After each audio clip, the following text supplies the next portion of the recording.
Hello guys, welcome back to my YouTube channel. आज की video के अंदर हम डिस्कस करने जा रहे हैं इमेज बेस्ड आपके कुछ क्वेश्चन हैं।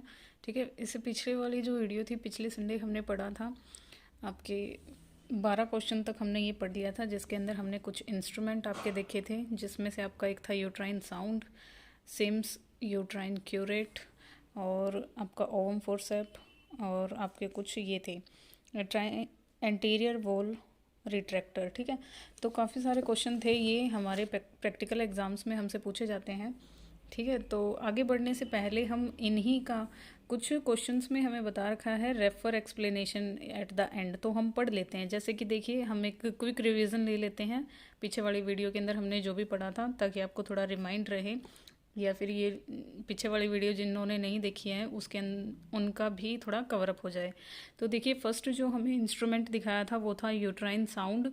ठीक है, तो इसका फंक्शन तो हमसे सेकंड क्वेश्चन में ही पूछ लिया गया था कि जो यूट्राइन साउंड है, ठीक है, ये एक ऐसी लॉन्ग इलोंगेटेड आपकी एक थिन स्ट्रक्चर होती है और ये इसका पकड़ने का आपका बेस है। तो ये यूट्राइन साउंड होता है, इसका काम होता है लेंथ को मेज़र करना और डायरेक्शन को मेज़र करना, किसकी, सर्वाइकल कैनाल की और यूट्रस की। ठीक है, फिर हमें नेक्स्ट क्वेश्चन में ये पूछा था कि ये स्ट्रक्चर क्या है, तो ये है आपका ओवम फोर्सेप। अब हम पढ़ लेते हैं कि इसका काम क्या है।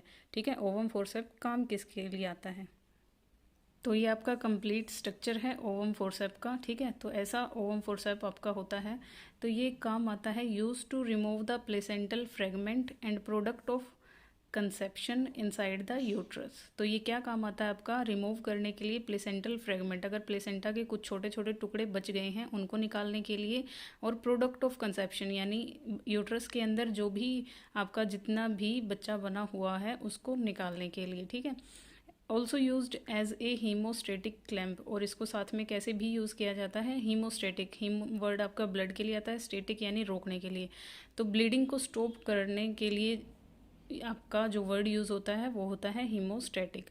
तो ऐसा क्लैंप भी है ये, जो कि यूज़ होता है ब्लड को स्टॉप करने के लिए भी। ठीक है, नेक्स्ट हमें जो डायग्राम दिखाया था, तो नेक्स्ट हमने पढ़ा था सिम्स यूट्राइन क्यूरेट। इसका फंक्शन भी हमें बता दिया था कि ये यूट्रस की जो लाइनिंग है उससे जो टिश्यूज़ हैं उनको रिमूव करने के लिए यूज़ होता है, साथ में ये डीएनसी प्रोसीजर के अंदर यूज़ होता है। ठीक है, नेक्स्ट हमारे पास था एक IUCD removing hook, intra uterine copper T, जो कंट्रासेप्टिव जो डिवाइसेस होती हैं उनको रिमूव करने का हुक, ये इंस्ट्रूमेंट था।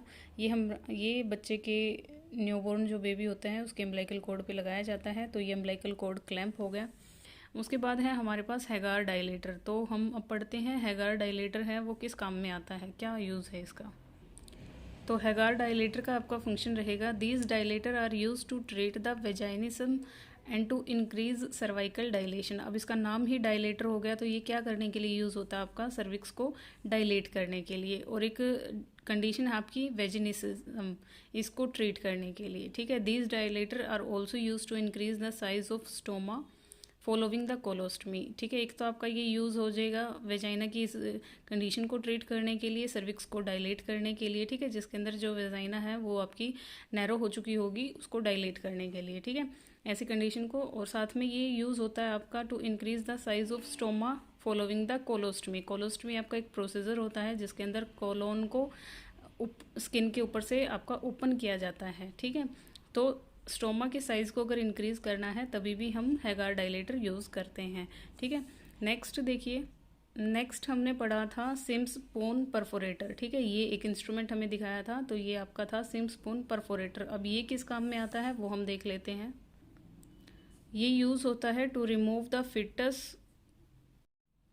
तो सिम्स स्पून परफोरेटर आपका यूज़ होता है यूज टू रिमूव फिटस और to perforate the fetal skull in an arrested labour where mother life is at risk. तो इसका यूज़ होता है फिटस को रिमूव करने के लिए या फिर परफोरेट करने के लिए फिटस के स्कल को, किस कंडीशन के अंदर, जब अरेस्टेड लेबर हो। ठीक है, यानी जो लेबर की प्रोसेस है वो रुक गई हो और मदर की जो लाइफ है वो रिस्क पे हो, मदर अब आगे पुश नहीं कर सकती है, उस कंडीशन के अंदर हम इस इंस्ट्रूमेंट का यूज़ करते हैं। उसके बाद देखिए, आपको एक इंस्ट्रूमेंट दिखाया गया है मेटल कप वेंटोज।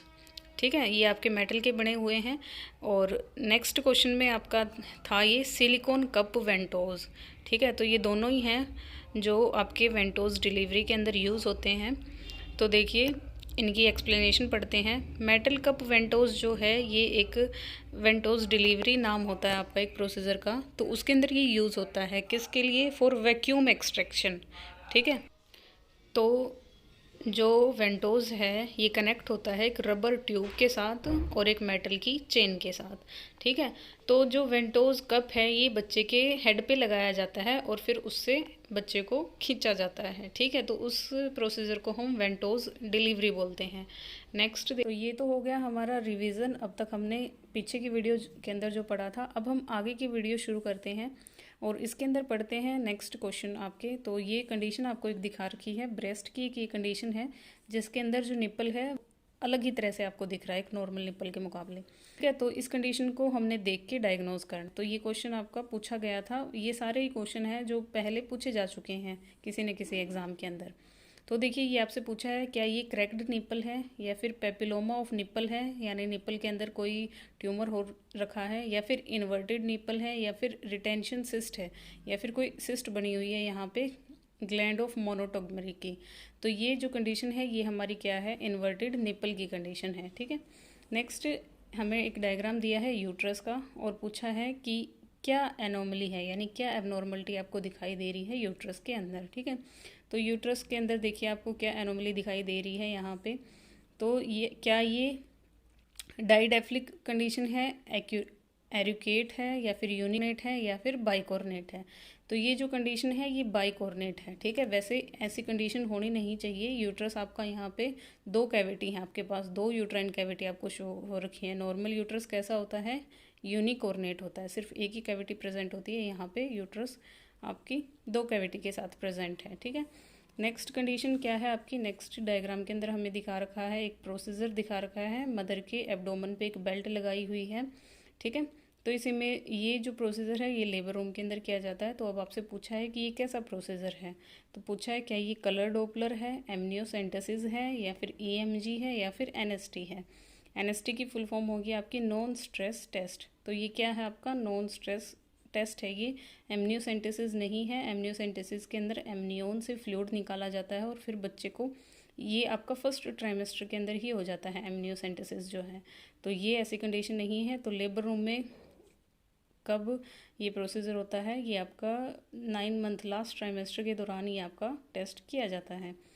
तो नेक्स्ट क्वेश्चन है, एक इंस्ट्रूमेंट आपको दिखा रखा है और पूछा है कि इसका नाम क्या है। ठीक है, तो ये जिन बच्चों ने भी लेबर रूम के अंदर काम किया होगा उनको पता है कि ये इंस्ट्रूमेंट क्या है। काफ़ी बार वहाँ पे ये यूज़ होता है ड्यूरिंग, मतलब मोस्ट ऑफ डिलीवरी के दौरान ये आपका यूज़ होता ही है। तो क्या ये एलीज फोर्सेप है, क्या ये आर्टरी फोर्सेप है, क्या ये एपिजियोटमी सीज़र है, या फिर ये सर्जिकल सीज़र है?